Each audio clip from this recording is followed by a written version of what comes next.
Hello traders. 10 जून को Nifty आ bank Nifty रे trade करिया पई कौन कौन लेवल से पारे चलंतु हमें एनालिसिस करबा। चलंतु प्रथमे देखिबा निफ्टी। निफ्टी रो जदी डेली कैंडल को देखिबा ताहले आज गोटे रेड कैंडल हेजी जोडा की गोटे राउंड लेवल गैप अप देला पर आज गोटे रेड कैंडल हेजी कोडू ना 25150 25150 गोटे साइकोलॉजिकल लेवल रु मार्केट सेलिंग प्रेशर अछि। तल पटे गैप पेंडिंग अछि। तो जदि मार्केट फ्लैट ओपन होबो कि जस्ट गैप अप ओपन होबो तो दीटा केस रे हमें डाउन साइड व्यू ही रखिया पड़िबो। जे पर्यंत एई रेड कैंडल को अप साइड रे ब्रेकआउट न देइछि से पर्यंत हमर व्यू नेगेटिव ही रहइबो। जदि मार्केट बहुत बड़ गैप डाउन ओपन हो जाउछि, गैप डाउन ओपन हैला पर जदि किछि 25000 गोटे राउंड लेवल पाखा पाखी जदि ग्रीन कैंडल होछि ताहले हमर व्यू पॉजिटिव साइड रहइबो। नल तो हमर व्यू नेगेटिव ही रहइबो। चलन देखिबा 15 मिनिट टाइम फ्रेम रे हम पई कोन कोन लेवल से पारे। जदि हम 15 मिनिट टाइम फ्रेम रे देखिबा ताहले मार्केट कोन करछि ना 25150 ए 25150 एरिया रु मार्केट सेलिंग प्रेशर पड़ला।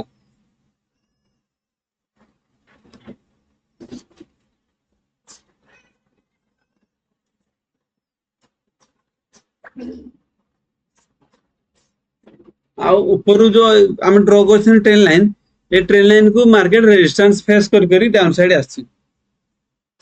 तो ये गोटे ट्रायंगल पैटर्न हे जाय। जदि मार्केट ए ट्रेन लाइन तळे ओपन होउची तो ए ट्रेन लाइन को पूरी रेजिस्टेंस फेस करी डाउन साइड आसीबो जोडा की डाउन साइड रे हमर 25000 गोटे राउंड लेवल ता पाखा पाखी आसी 25000 को टच करा पे मार्केट पुणी आसीबार बहुत पॉसिबिलिटी अछि। जदि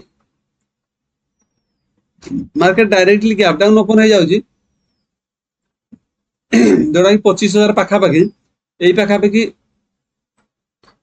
गैप डाउन हेई कि जदि एटा किछि ग्रीन कैंडल होउची ताहले 25000 टा हम पई सपोर्ट भला काम करिवो आ टारगेट रहिबो ऊपर आस्था ट्रेन लाइन। ए ट्रेन लाइन रे हम पई टारगेट रहिबो 25000 गुट राउंड लो हम पई सपोर्ट हेइ।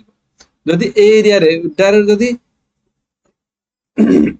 25000 रु ए ट्रेन लाइन भितरे जदि ए एरिया रे मझा मझी मार्केट ओपन होउची ताहले हम पई 25000 गुट राउंड लो एटा सपोर्ट भला काम करियो ऊपर आस्था ट्रेन लाइन ये हम पई रेजिस्टेंस भला काम करियो। मार्केट यारी भितरे घुरी बुलिबो सपोर्ट रेजिस्टेंस भला घुरी बुलिबो। जदि मार्केट गैप अप ओपन हो जाउची ए एरिया रे जोटा की 25150 आउ ए जो ट्रेन लाइन यारी भितरे यदि ओपन होउची ताहले हमको देखा पड़े 25150 पाखा पाखी जदि किसी रेड सिग्नल देखो डाउन साइड को ताहले हमें डाउन साइड आसवाटा ही हम बेटर हो।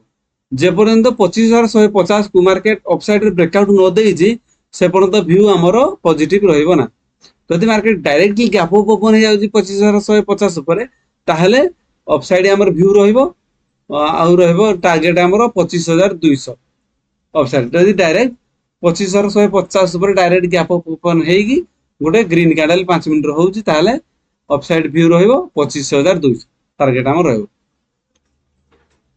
आ जदि मार्केट डायरेक्टली बहुत बड़ गैप डाउन ओपन हो जाउची जोडा 25000 राउंड लो तळे डायरेक्ट 25000 तळे जदि डायरेक्ट गैप डाउन ओपन हो जाउची ताले 25000 हम पाई रेजिस्टेंस बेला काम करिवो आ डाउन साइड रे व्यू हमर डाउन साइड व्यू रहइबो जोडा की 24900 को हमर डाउन साइड टारगेट रहइबो 24900 जदि डायरेक्टली गैप डाउन ए एरिया रे 25000 तळे जदि गैप डाउन ओपन हो जाउची।